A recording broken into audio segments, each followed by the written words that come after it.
benevolent great mother, and it's an appalling ideology, and it seems to me that it's sucking the vitality, which is exactly what you would expect symbolically. It's sucking the vitality out of our culture.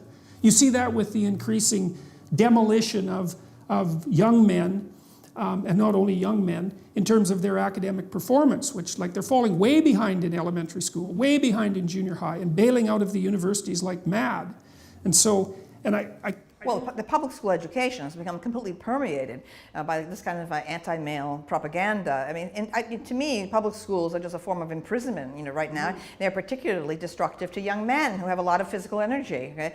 Now, I identify as transgender, okay, myself, okay, but I do not require the entire world to alter itself, okay, to fit my particular self-image. I do believe in the power of hormones. I believe that men exist and women exist, and they are biologically different. I think there is no cure for the culture's ills right now, except if men start standing up, okay, and demanding that they be respected as men again. Okay, so I got a question about that. So one of the things, we did a research project a year ago trying to figure out if there was such a thing as political correctness from a psychometric perspective, to find out if the loose aggregation of beliefs actually clumped together statistically. And we actually found two factors, which I won't go into, but then we looked at things that predicted adherence to that politically correct creed. And there were a couple that were surprising. One was being female was a predictor.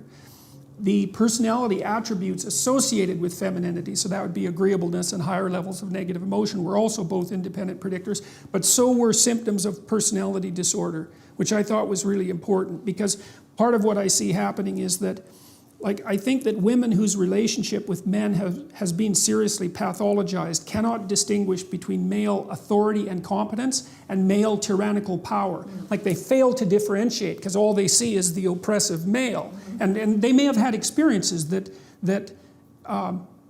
their experiences with men might have been rough enough so that differentiation never occurred, because it has to occur. And you have to have a lot of experience with men, and good men too, before that will occur. But it seems to me that we're also increasingly dominated by a view of masculinity that's mostly characteristic of women who have terrible personality disorders and who are unable to have healthy relationships with men. Now, but here's the problem. This is something my wife has pointed out too. She said, well, men are going to have to stand up for themselves, but here's the problem. I know how to stand up to a man who's unfairly trespassing against me. And the reason I know that is because the parameters for my resistance are quite well defined, which is we talk, we argue, we push, and then it becomes physical, right? Like if we move beyond the boundaries of civil discourse, we know what the next step is. Okay, that's forbidden in discourse with women. Right. And so I don't think that men can control crazy women. I really don't believe it. I think that they have to throw their hands up in it's not even disbelief. It's that there's no step forward that you can take under those circumstances, because if the man is offensive enough and crazy enough, the reaction becomes physical right away, or at least the threat is there. And when men are talking to each other in any serious manner, that underlying threat of physicality is always there, especially if it's a real conversation, and it keeps the thing civilized to some degree. If you're talking to a man who wouldn't fight with you under any circumstances whatsoever, then you're talking to someone to whom you have absolutely no respect. But I can't see any way. For example, there's a woman in Toronto who's been organizing this movement, let's say, against me and some other people who are going to do a free speech event, and she managed to organize quite effectively, and she's quite offensive, you might say. She compared us to Nazis, for example, which, publicly, using the swastika, which wasn't really something I was all that fond of. But I'm defenseless against that kind of female insanity, because the techniques that I would use against a man who was employing those tactics are forbidden to me. So I don't know, it seems to me that it isn't men that have to stand up and say enough of this, even though that is what they should do. It seems to me that it's sane women who have to stand up against their crazy sisters and say, look, enough of that, enough man-hating, enough pathology, enough bringing disgrace on us as a gender.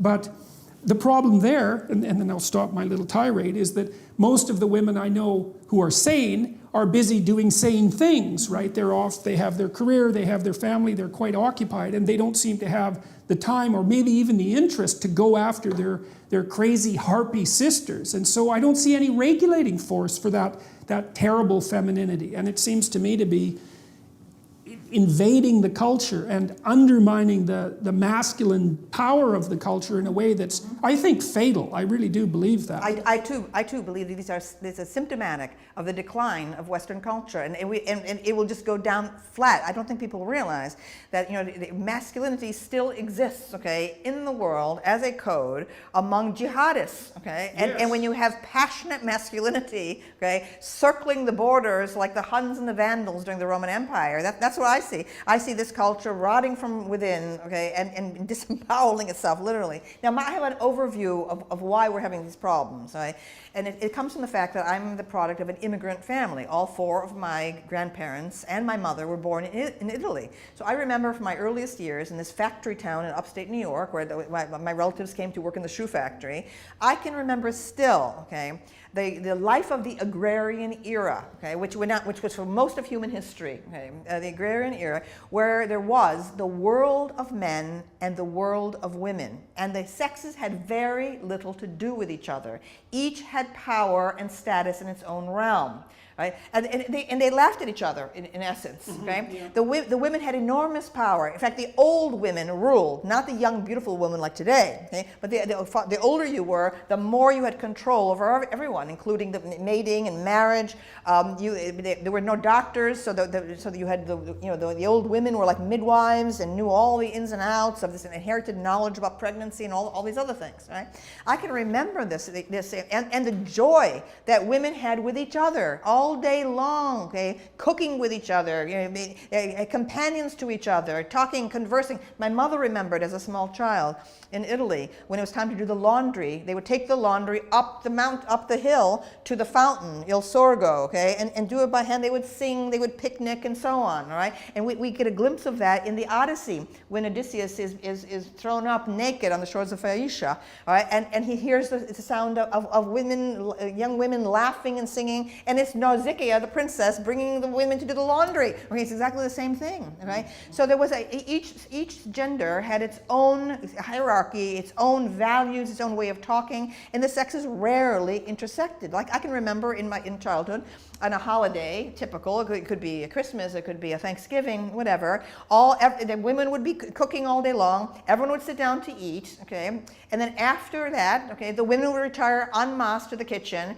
and the men would go, I would look through the window and see all the men would be all outside, usually gather around the car, okay, at a time when cars didn't work as well as they do today, with the hood up, okay, and the men would be standing with their hands on their hips like that, everyone's staring at the engine, okay, and I went, that's how I learned, okay, men were refreshing themselves by studying something technical and mechanical after being with the women, okay, during the dinner, okay, so all of these problems of today are the direct consequence of women's emancipation and freedom from housework, thanks to capitalism, okay, which made it possible for women to have jobs outside the home for the very first time in the 19th century, no longer to be dependent on husband or father or brother, right? And so this great thing that's happened to us, that allowing us to be totally self-supporting, independent agents, has produced all this animosity between men and women, because the women feel unhappy. Women today,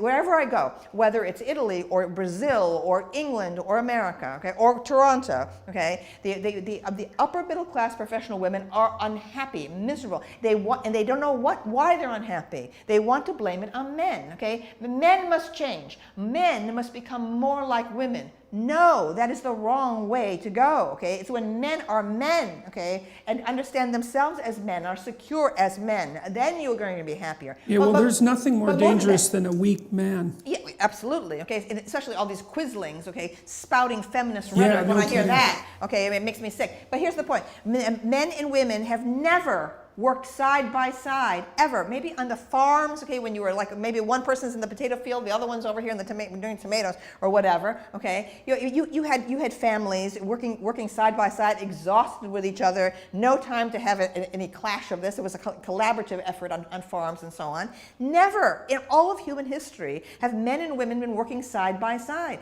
And women are now the pressure about Silicon Valley. They're also sexist. Oh, they don't allow women in and so on. The men are being men in Silicon Valley, all right, and so on. And the especially women, the engineers. And the women are demanding that, oh, this is terrible, you're being sexist. Maybe the sexes, okay, have their own particular form of rhetoric, their own particular form of, of identity, okay. Maybe, okay, we need to re-examine, okay, this business about, maybe we have to perhaps accept some degree of tension and conflict between the sexes, okay, in a work environment. I don't mean harassment. I'm talking about women feeling disrespected, how somehow their opinions when they express them, okay, are not taken seriously, or even Hillary Clinton is complaining. Oh, when a woman writes something online, she's attacked immediately, and so on. Well, everyone's attacked online. What are you talking about? The world is tough. The world is competitive. Okay, identity is honed. Okay, by conflict. The idea that there should be no conflict, that we have to be in this bath, okay, of approbation, yes, and which is well, just, that's the devouring infantile. mother. That's right. It's absolutely infantile. I mean, okay, so a couple of things there. Well, the first thing is that the agreeableness trait that divides men and women most, there's three things that divide women and men most particularly from the psychometric perspective. One is that women are more agreeable than men. And so that seems to be the primary maternal dimension as far as I can tell. It's associated with a desire to avoid conflict, but it's associated with interpersonal closeness, compassion, politeness. Women are reliably higher than men, especially in the Scandinavian countries and in the countries where egalitarianism has progressed the farthest. So that's where the difference is maximized, which is one of the things James Damore pointed out quite correctly in his infamous Google memo. Okay, women are higher in negative emotion, so that's anxiety and emotional pain. That difference is approximately the same size. And again, that maximizes in egalitarian societies, which is extremely interesting. And then the biggest difference is the difference in interest between people and things. And so women are more interested in people and men are more interested in things, which goes along quite nicely with your car anecdote. But the thing about men interacting with men, again, is that it isn't that they respect each other's viewpoints. That's not exactly right. What happens with a man, and I know a lot of men that I would regard as remarkably tough people for one reason or another. And everything you do with them is a form of combat. Like if you want your viewpoint taken seriously, often you have to yell them down. And like they're not going to stop talking unless you start talking over them, And it's not like men are automatically giving respect to other men, because that just doesn't happen. It's that the combat is there and it's expected. And one of the problems, and so this is part of the reason why I think men are bailing out of so much of academia and maybe the academic world in general, and maybe the world in general, is that men actually don't have any idea how to compete with women. Because the problem is that if you unleash yourself completely, then you're an absolute bully. And there's no doubt about that, because if men unleash themselves on other men, that can be pretty goddamn brutal, especially for the men that are really tough. And so that just doesn't happen with women ever. But so you can't unleash yourself completely. If you win, you're a bully. If you lose, well, you're just bloody pathetic. So how the hell are you supposed to play a game like that? I've worked with lots of women in law firms in Canada, for example, and high achieving women, like really remarkable people, I would say. And they're often nonplussed, I would say, by the attitude of the men in the law firm, because they would like to see everyone pulling together because they're all part of the same team.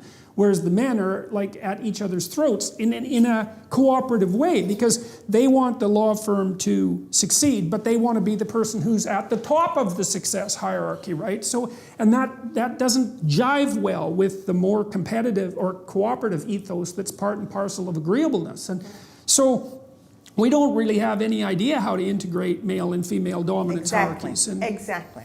That's exactly right. This is why I love this show, Real Housewives, which Gloria Steinem scorns. And just last night, okay, I was watching an episode, all right, where the women were at each other, okay, at a party and all, in recounting. But I said this to you, but you said this to me, and the men got together there and said, well, this is the way they communicate, with each other, and men, we men, okay, just will have a fist fight, and 10 minutes later we're going to have a beer at the bar next to each other, and so on. And I have observed that my entire my daughter